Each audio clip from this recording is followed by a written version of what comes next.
બરડવા ખાતે તાલુકા વિકાસ અધિકારીના અધ્યક્ષ સ્થાને કન્યા કેળવણી અને પ્રવેશોત્સવ યોજાયો. સુઈગામ તાલુકાના બરડવા ગામ ખાતે આવેલ શ્રી સરસ્વતી વિદ્યાલય શાળા ખાતે કન્યા કેળવણી અને પ્રવેશોત્સવ કાર્યક્રમનું ભવ્ય આયોજન કરવામાં આવ્યું હતું.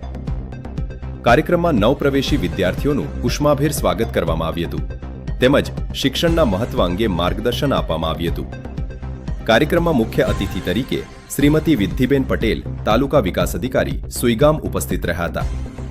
તેમણે વિદ્યાર્થીઓને ગુણવત્તાયુક્ત શિક્ષણ મેળવવા તેમજ નિયમિત શાળાએ આવવા પ્રેરણા આપી હતી. આ પ્રસંગે લક્ષ્મણભાઈ પટેલ પ્રમુખ ભાજપ, રામસેંગભાઈ સરપંચ ભરડવા, ગણેશભાઈ ચૌધરી બીઆરસી સુઈગામ, પુંજાભાઈ હડિયાલ તાલુકા સભ્ય, બાવાભાઈ ઠોસ શાળા મંડળ પ્રમુખ, ઈશ્વરભાઈ શૈક્ષણિક સંઘ પ્રમુખ તેમજ વિક્રમભાઈ રમભાઈ સીઆરસી ભરડવા વિશેષ ઉપસ્થિત રહ્યા હતા. કાર્યક્રમમાં શ્રી સરસ્વતી વિદ્યાલયના આચાર્યશ્રી, શિક્ષકગણ, શાળા સ્ટાફ, વાલીઓ અને ગ્રામજનો મોટી સંખ્યામાં હાજર રહ્યા હતા.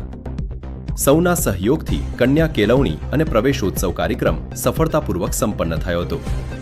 ભરતભાઈ મણવર વાવ, થરાદ, રિપોર્ટર.